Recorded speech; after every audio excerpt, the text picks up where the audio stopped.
Suscríbete a mi canal de YouTube y activa las notificaciones para no perderte ninguno de los videos.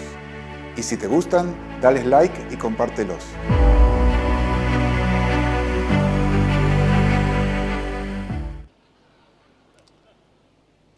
Okay. So you would say, okay, Fred, you've been here for about 25 minutes. Why the hell do we need any more time? I mean, we're done, don't we? No. What I just told you is the easy part. Now comes the mess. And this is what destroyed my career. I'm going to share with you, I studied with 2 Nobel laureates. One was my advisor at the beginning of my career, and the last one was at the end of my career. And when I put what they work on together, my mind exploded because it was an impossible problem to solve. And the way I can summarize this problem is that doing your job may make you lose your job. If you really do your job, you might run the risk of losing your job. How can this be? It's an unfortunate consequence of systems theory. When you are working in a system, one of the fundamental principles is that in order to optimize the performance of the system, you have to sub-optimize the performance of some of the subsystems. I'll say this again. If you're trying to do the best everywhere, you're not going to do the best for the whole. Some things have to be subordinated to allow for the optimization of the most important things. I'll say it again. In order to optimize the system, you have to be willing to sub-optimize some parts of the system. If everybody is trying to optimize their subsystem, you will ruin the system. The team plays to win. If the defense plays to defend and the offense plays to score, the team will lose. They will not play well. Let me demonstrate this to you. Let's say that a soccer team has KPIs. Do you have any KPIs here in MTN? Okay, so you know what I'm talking about.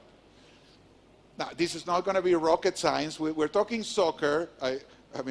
As I confessed, I'm the dumbest guy in the room about MTN, so I won't even try to understand your very complex structure. But I imagine you have country KPIs, you have functional KPIs, you have regional KPIs, you have mixture of these KPIs, you have a group KPIs. So everybody loves KPIs, and KPIs will kill you. Oh yes, oh yes. I'll prove it to you.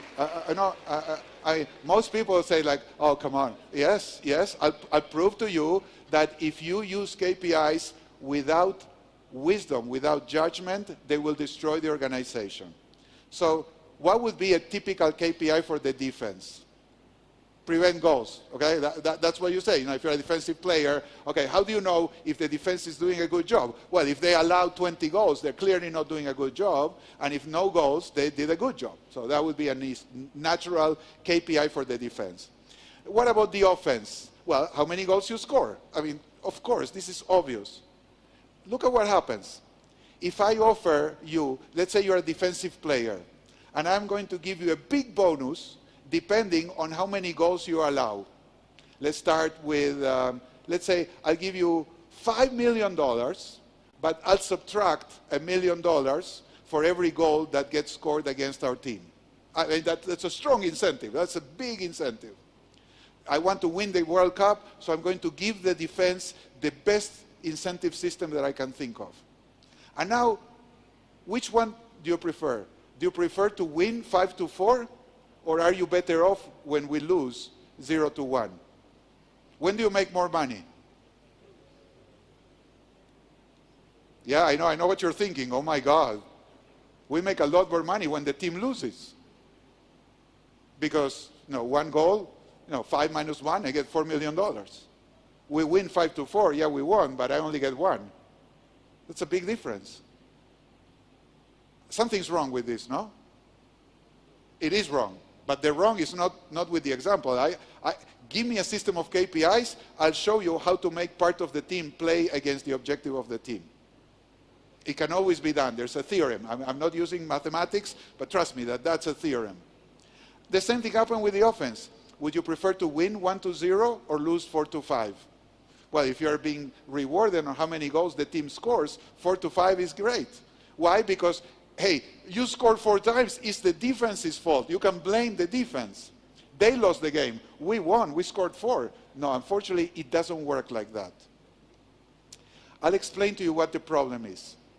When you use KPIs, you're using a linear approximation to a complex non-linear system.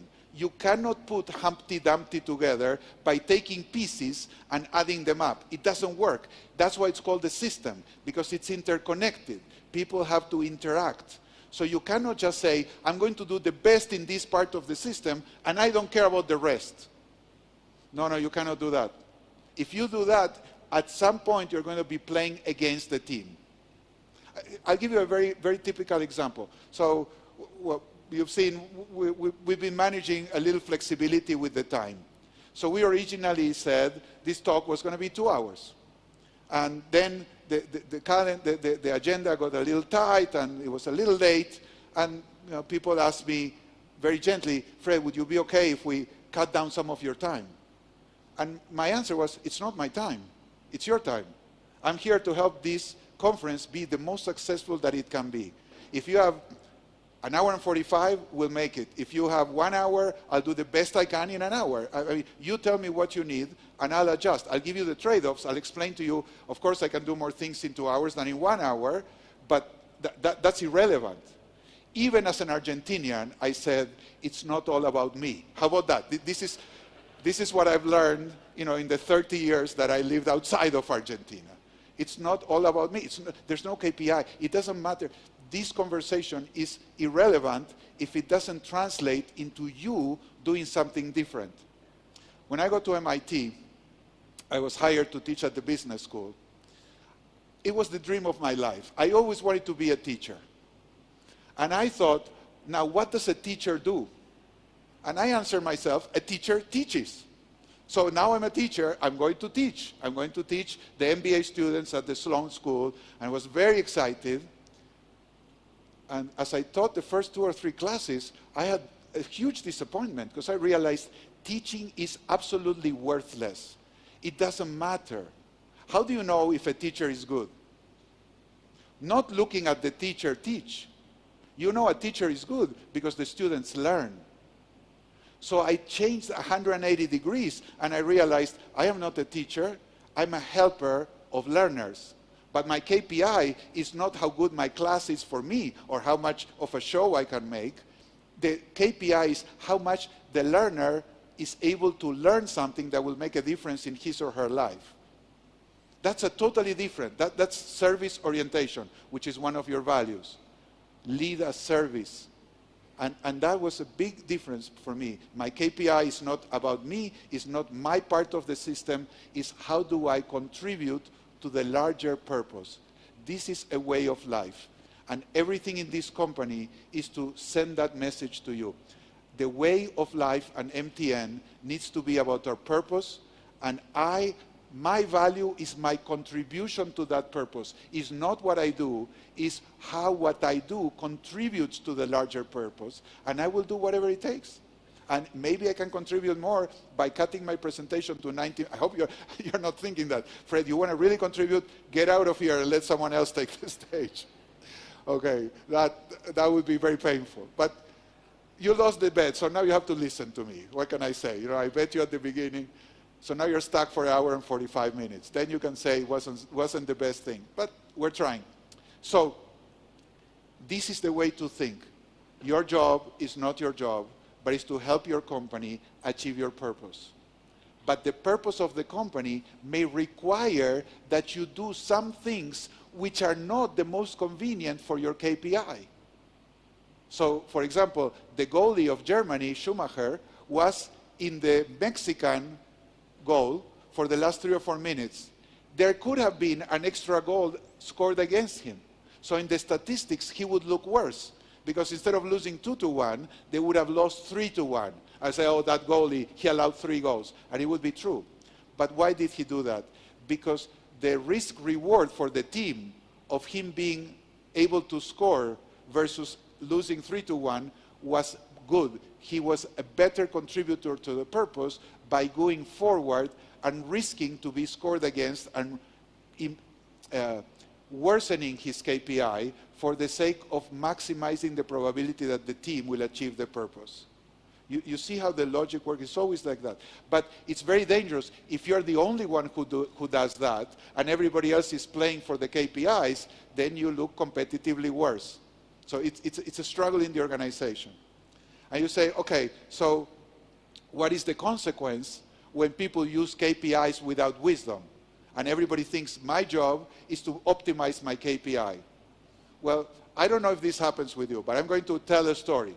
Let's say that you have a sales department that wants to make deals, and you have a credit department that wants to minimize bad debt.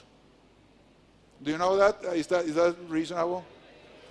And now you go and say, I got this amazing deal, for this company, and we can do this, and it's incredibly profitable, and okay, we're just going to sign the contract, and they'll pay us every 6 months. The credit department is like, okay, no, we need more proof, more guarantees, and more, and more, and more, and more, and they're never satisfied. I've never seen a credit department that says, this is a good risk. And I've never seen a salesperson that says, this is a bad risk. Why? Because they're optimizing for different KPIs. One is optimizing for revenue, the other is optimizing for minimizing debt or minimizing the potential bad debt. And they're both blind to the trade-off between one and the other. In statistics, this is called type 1 and type 2 error. A type 1 error is to give credit to a person that won't pay you back. That's a bad thing. So the credit department says, I don't want type 1 errors. I'm going to raise the credit standards and I will ask for more guarantees. What they don't understand is that when they raise the credit standard, they risk committing a type 2 error. The type 2 error is not doing business with someone that would have paid you back.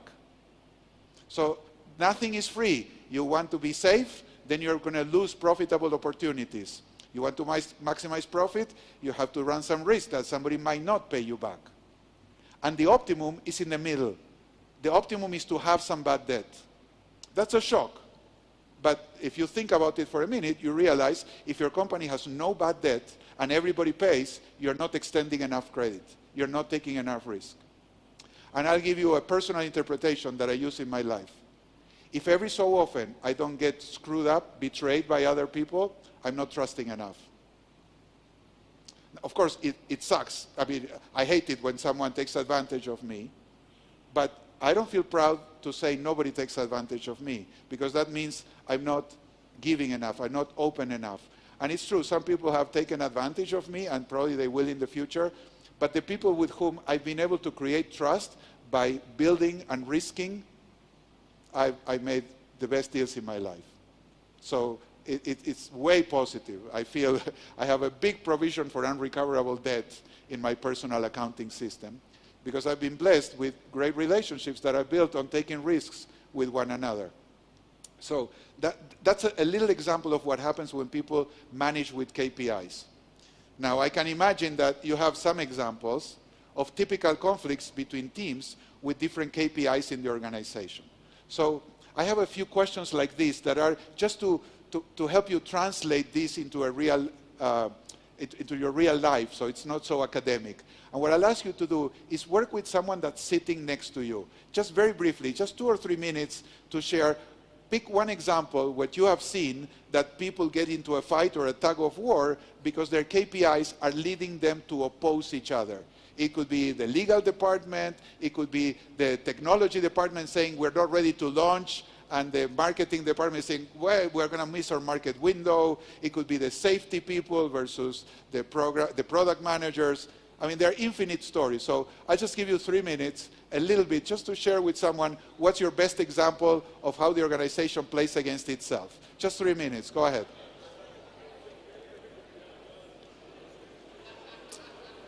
Okay, I'll call you back, please. Let's get back. We have a series of this, so it's short. Keep the energy up. Now I need you back. Okay, so here's one typical conflict that I'm sure you have. And it's related to the difference between soccer and what the Americans call football. You see, when I talk about soccer or basketball, the team plays together. But what about football? When you have a defensive team and an offensive team, and the two teams never interact. I mean, the offensive team leaves the field, the defensive team comes in, and then the ball changes, and they do the other thing. So how are these interrelated? Why are these the same system? Well, you have to go one level up to understand what is the team. Because the team is both of them, and they have what, to use a business term, I'd say they have a capital budget. And all the teams, both the defensive and offensive teams, have to buy and sell players with one joint capital budget. So when they have to decide where do we invest and where we don't invest, they're not thinking, how do we have the best offensive team or how do we have the best defensive team? Because the best, if they spend all the money to have the best offensive team, they will lose because their defensive team sucks, and vice versa. You agree with this? Even though the teams don't play, they are part of the same system. And in order to optimize the ability of the whole team to win, they are sub-optimizing both the offense and the defense. The winner of the championship most likely does not have the best offensive team nor the best defensive team. They have the best overall team.